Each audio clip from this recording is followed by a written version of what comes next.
This is the Milo Beasley Show. This is the Milo Beasley Show.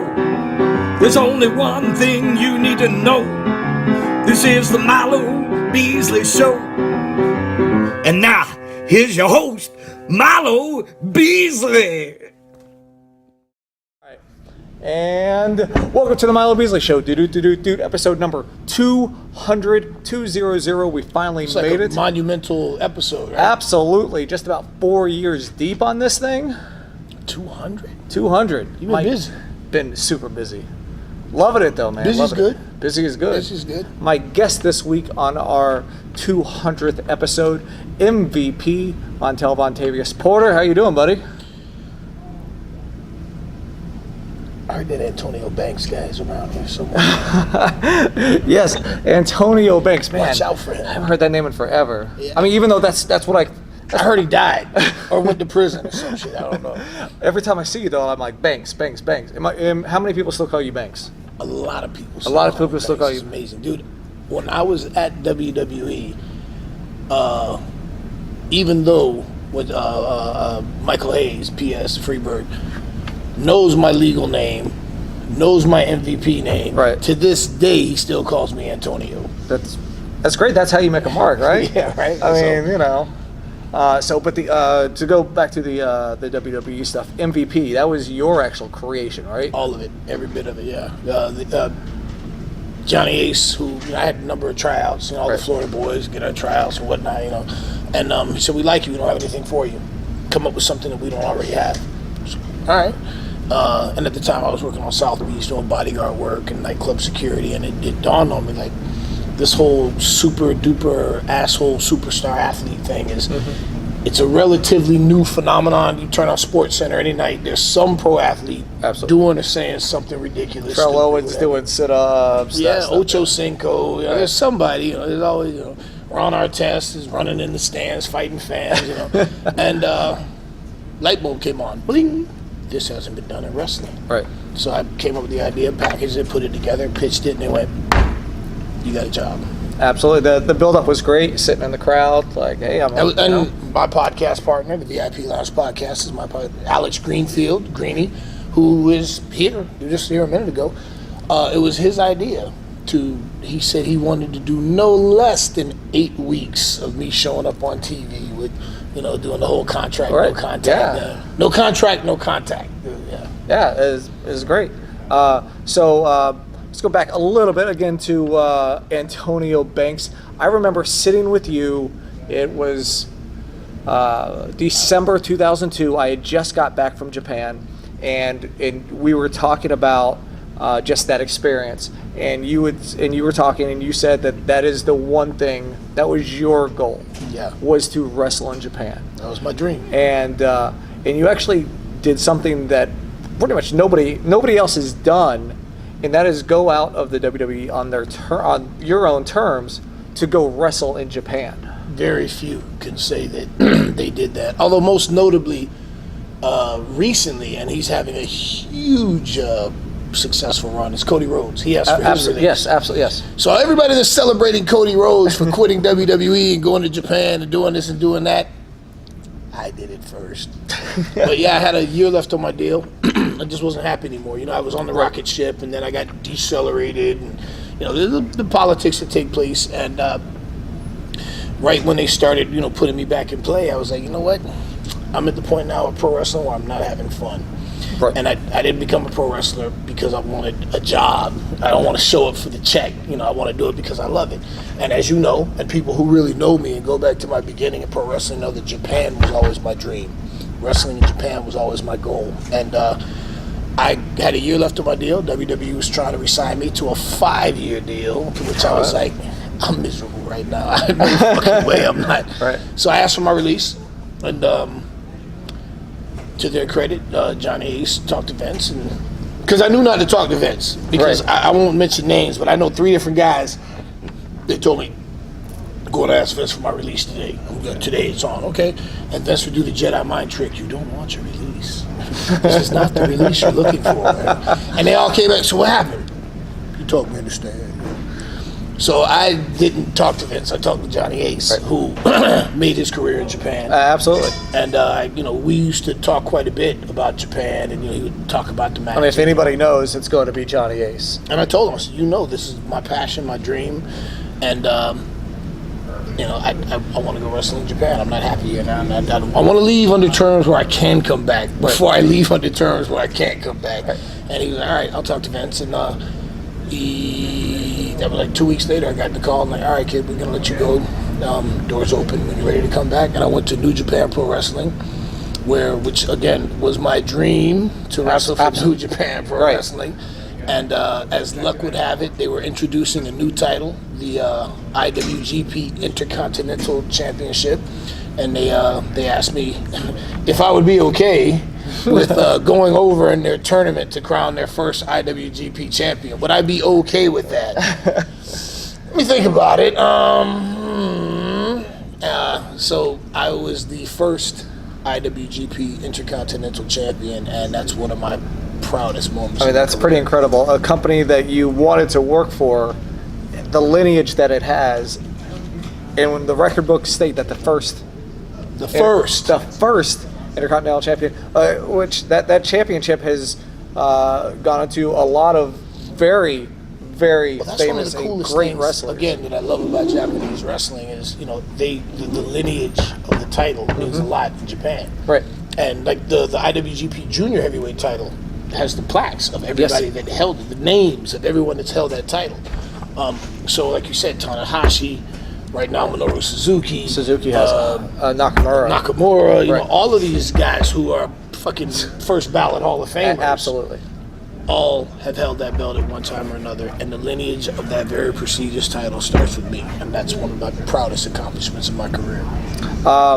That first flight over, when you landed, what were your feelings? Did you cry a little bit? Like, was there a little bit of that? Was there elation? Was there just relief? Because, I didn't cry, but I remember having never been to Japan ever. My very first time, I remember feeling like I'm home. I'm in a foreign country I've never been to before, but I felt I'm supposed to be here. Right. They treated me so well. Everything was great. They took me out for dinner the first night. It was a big deal. How many jackets you got? 3. Well, I got one now because I gave the other 2 away. Right. Yeah, I gave one to the dearly departed Blackheart Dave Johnson, who was my friend and a mentor. I gave him one, and I gave the other one. I don't even remember. I gave 2 of them away, but I have one, Ribera. And again, people talk about the Hall of Fame, and the WWE has a virtual Hall of Fame, and I think there are a couple different independently owned and operated wrestling halls of fame. Right. To me, and I think many would agree with this sentiment, the Professional Wrestling Hall of Fame is Ribera Steakhouse. Absolutely. If your picture is up on the wall at Ribera, you are. Right, you made it because the pictures that are up there are from the 80s and 90s, and they're stacked like 3 deep.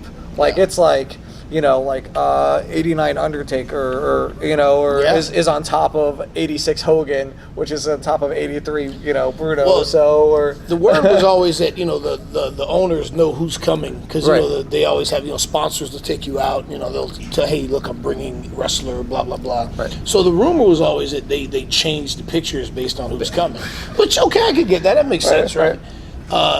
So a couple times I showed up unannounced.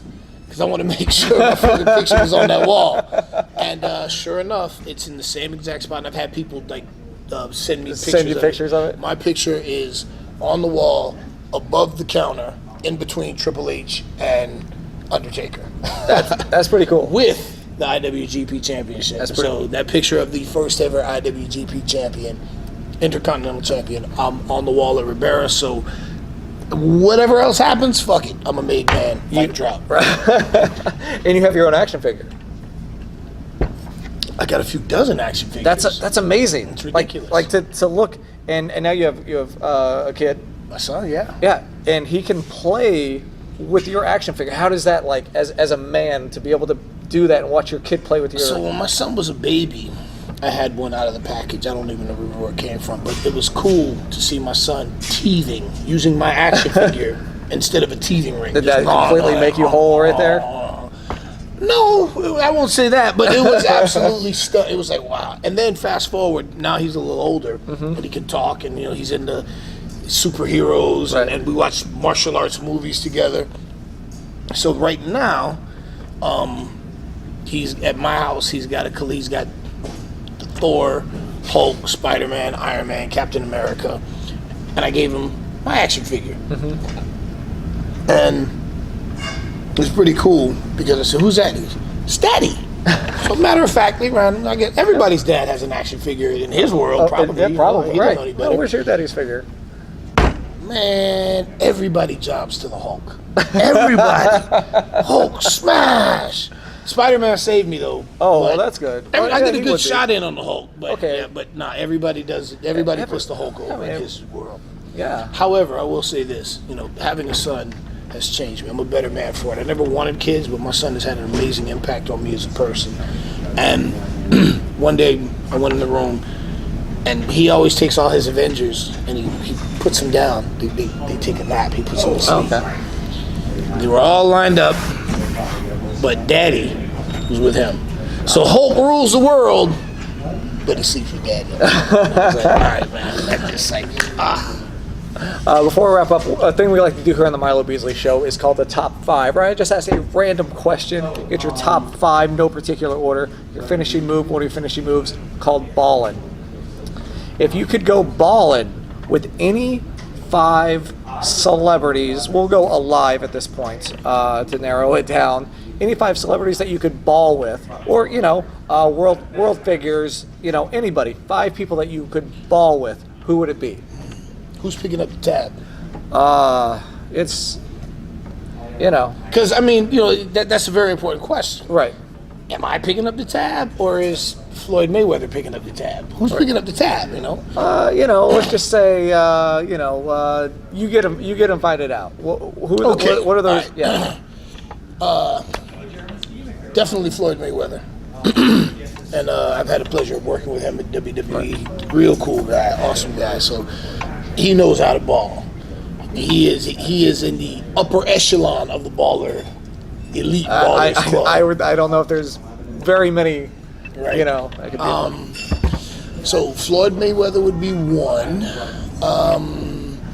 I would definitely want to go balling with. If we're gonna talk, balling, Jeff Bezos. Okay. Like, who's balling more than the king of Amazon? He loses $1 billion. If the stock market moves an inch or two either way, like he loses $1 billion, gains $1 billion. Right. And it just. Yeah, not even thinking twice. Let's see, who else? So that's 2.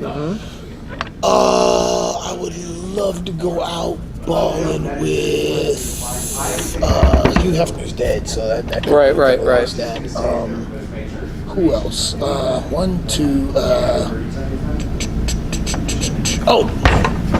How about Katy Perry?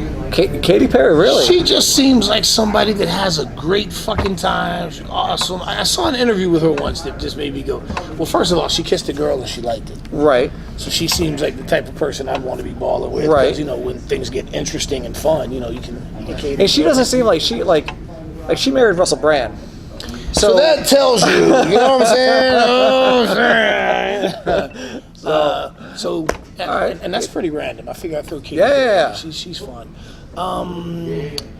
Let's do Ivanka Trump. Okay. I'd want to go balling with Ivanka Trump, so for at least once in her life, she can actually properly get fucked. So she can experience the stamina of a world. I would change her life. I would completely change her life. She can pick up the tab too. And pick it. Right. And let me see, that's 4. Yep. And let me see, let's go. Let's finish strong. My 5th person that I would like to go balling with. Let's see.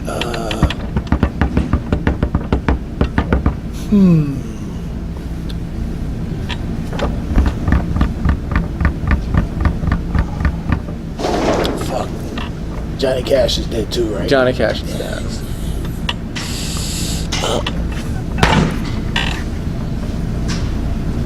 Willie Nelson's not dead. Willie Nelson is not dead. I would go balling with That would Willie be a man Nelson. who, to spend like 24 hours with Willie Nelson would probably be the greatest 24 hours of your life that you wouldn't remember. I've smoked with Snoop. I've smoked with Meth and Red. I've smoked with Tommy Chong. Willie Nelson. Gotta get Willie Nelson. Willie. Gotta smoke weed with Willie. I'll never smoke weed with Willie again. My party's all over before it begins. You can pour me some old Whiskey River, my friend, but I'll never smoke weed with Willie again. It's fantastic. So before we wrap up, where can folks find you on the social medias? On Twitter, you can find me at the 305 MVP. Instagram, truly_MVP. I'm on Facebook. I have a Facebook fan page, officially MVP. As you know, I do music. You can check out my Bandcamp. It's 305. It's 305MVP/bandcamp.com. Check out some of my stuff. That's pretty cool. Yeah, you got stuff up on iTunes as well. I have a podcast. My podcast, Yep. The VIP Lounge. You can find that on iTunes, also on MLW Radio. And yeah, you can find my stuff on iTunes as well. So check me out. That's where I'm at. And of course, again, as he said, not Oh, only and can you find him on, Instagram, truly_MVP. That's my Instagram. not only can you find him on MLW Radio, you will soon be able to watch him on MLW Television. On BN Sports Network. It's check your local cable provider to see where we're at. But yeah, it's a national TV deal with Major League Wrestling, and I'm pretty excited about that. Follow them at MLW. And of course, you can follow me on all the socials at The Wrestling Bum. Check us out, all previous 199 episodes of The Milo Beasley Show. 190. I had the honor of being. You are number 200. Like that's fucking bicentennial, dude. Absolutely. That's So thank you for chatting with me. it's good to see you, man. Good to see you, man. We And go way back, man. Let's go way back. too many years. Thank you for watching, and almost 20. Oh my God. And we'll see you guys next week. Almost 20 years. I'm getting old, man. Put Chris Wolf, and then she'll just travel to wherever. Yeah, maybe. I was thinking of doing van life, but I need to actually afford a van, so we'll see how that goes. Your social media is Wolf in Japan, so now is it going to be Wolf In your mom.